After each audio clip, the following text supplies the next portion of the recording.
Tonight on Connecticut's news station, many fireworks being canceled or postponed. We've got updated details on celebrations across Connecticut, plus staying safe through the holiday weekend. Plus, police warning of several people and businesses being stolen from across the state, from gunpoint robberies in someone's backyard to stolen golf clubs. And a tax cut for the breweries. What does that mean for business and for you? We talked to them about supporting small, plus better selection and prices for Connecticut customers. And the start of the month meant a new fiscal year and lots of new laws to keep track of. From healthcare costs to new renters' rights, we'll break it all down for you. Now at 10, this is Fox 61, Connecticut's news station. Good evening and thanks for joining us. I'm Carmen Chow. We begin with the weather watch tonight. A very muggy Sunday and several rounds of storms throughout the evening, causing some towns and cities to cancel their fireworks, one of them being the Hartford Bonanza. Let's get right over to meteorologist Ryan Breton. Hey, Ryan. Hey, Carmen. Hi, everybody. We had a thunderstorm come through Hartford around 5 o'clock, and most of the storms this evening have been in the northern part of the state. There has not been much action at the shoreline. So if you're watching on the shore right now and wondering if you can go out, for now you're in good shape, but there is rain to the west that's going to be coming in overnight tonight. We do have a couple of downpours and one stronger one that's going through Litchfield County right around Canaan and Sharon, around Salisbury too. This is moving to the northeast at about 20 miles per hour. There is more action to the west though, as I mentioned, some thunderstorms in Pennsylvania, downpours in New York, and this will be coming east overnight. So all of us likely getting at least some rain as we go through the night. You'll see this here hour by hour, the rain passing through, some embedded thunder and lightning, and then tomorrow morning it's very humid. It doesn't cool off much at all tonight with the high humidity, the high dew points in place. And tomorrow we'll have a lot of clouds for a while, some hazy sunshine at times, especially midday into the afternoon, and then another round of scattered showers and thunderstorms developing late afternoon into the evening.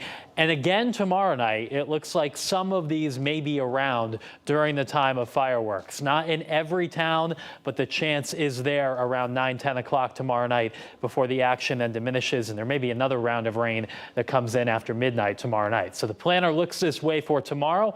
It's a warm start, 72 at 6 a.m., very humid too. Getting into the low and mid 80s, some storms begin forming in the afternoon, and we will have scattered showers and storms into tomorrow evening as well. Another chance for a few storms on the 4th, but those may move out before fireworks begin. I'll be back with a timeline on that coming up. Ryan, thank you. Naugatuck Animal Control is asking for the public's help in finding the owners of a dog. They say earlier this afternoon, this dog allegedly jumped out of a moving car on Route 8 North in the area of exit 26. The car did not stop, and this incident actually caused 2 car collisions on the highway. The car is described as an older model burgundy sedan. The dog, which is approximately 3 to 5 years old, is being treated for her head injury. Now to Watertown, where police say 2 people sitting in their backyards were robbed at gunpoint. It happened yesterday around 9:30 p.m. on Dalton and Camp Streets. Police say 2 suspects wearing face masks, who police haven't identified yet, pointed a gun at the homeowners and demanded money. When they got the money, they ran away by foot. Anyone with surveillance footage in that neighborhood is urged to contact police. And over at the Manchester Country Club, a man has been caught on camera stealing golf clubs. The club says they got him on surveillance Friday just after 3 p.m., walking in, taking a set of clubs, then running to his car. They are asking anyone who recognizes him to call Manchester police. This comes after golf carts were also stolen from Chippeney Golf Club in Bristol this week. And Stanford, a 4-car crash on I-95 has left 6 people injured. Officials say a car tried to quickly change lanes near exit 9 and ended up hitting 2 cars. This led to the car spinning out, rolling over, and caused another car to get caught in the crash. Everyone involved had non-life-threatening injuries. A 65-year-old woman is in the hospital after police say she was pinned underneath a heavy piece of equipment that flung off a tractor.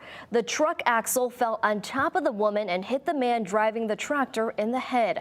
It happened while she was walking on a trail in Stafford. The man has serious injuries, but both are expected to be okay. Now to Hartford, where police stumbled upon two people trespassing on Wayland Street on Friday.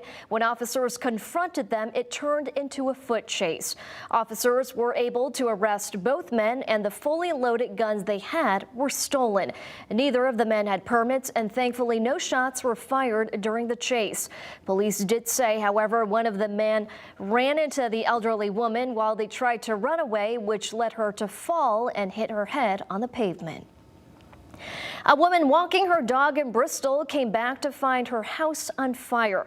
Firefighters responded to Simpkins Drive, where they found significant damage to the home. As a result, the woman and her dog are not able to return to their home. The Red Cross is helping out, and the cause of the fire is under investigation. There was also a fire in Waterbury that left a firefighter injured and several people without a home. It happened around 4 p.m. Saturday on Rose Street at the three-family home. The injured firefighter has been released from the hospital and is recovering. The cause of the fire is still being investigated. People were hard at work setting up for the capital city's fireworks bonanza tonight, but it has been postponed until next Saturday because of the storms throughout this afternoon and tonight. Several other fireworks shows have also been postponed for the same reason. We have a full list of events and their weather updates on our website and news app, so be sure to check that out. And there are plenty of ways to celebrate inside as well, like at the state's many breweries. It's been 24 hours since the new tax on beer law has gone into effect in Connecticut, reduced by 16.7%. Fox 61's DeAndrea Turner caught up with a local brewery manager about how this will impact their business. DeAndrea? Well, Carmen, we're going to do a breakdown and do a little math for you guys. So a barrel, it's going down by $1.20. And a wine gallon, it's gone down from 24 cents to 20 cents. Now, I talked to a lot of people today, from a brewery assistant manager to people who own breweries, and they say that this is a good law, but there are also pros and cons. Craft beer is fantastic. Love it. So many choices, and there's so many varieties that Connecticut breweries offer us. According to the Connecticut Breweries Guild, the state has 120 locally owned breweries. And with the new state tax reduction on beer of 16.7%, people can continue to enjoy sipping the many different varieties of brews without worrying if their tab will increase. For one's getting to save is definitely helpful. In a statement, Governor Lamont said, quote, "The tax cut is another way that we can support our locally owned small businesses." Assistant manager of Illicit Brewery in Manchester, Amanda Fromuth, agrees. It's great news. Anytime we can save money anywhere helps, and it just helps keep our costs down overall. Executive Director of Connecticut Breweries Guild, Rachel Diamond, says that customers wouldn't see much of a difference on their tab whether or not this reduction happened.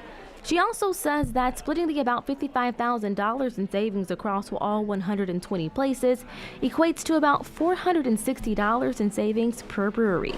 The cost of goods and the cost of labor has grown so exponentially over the economic kind of downturn in the last 10 months-ish that we're already squeezing our profits. To have just a little bit more it's not moving the needle for the consumer, and it's certainly not moving the needle for the breweries at all.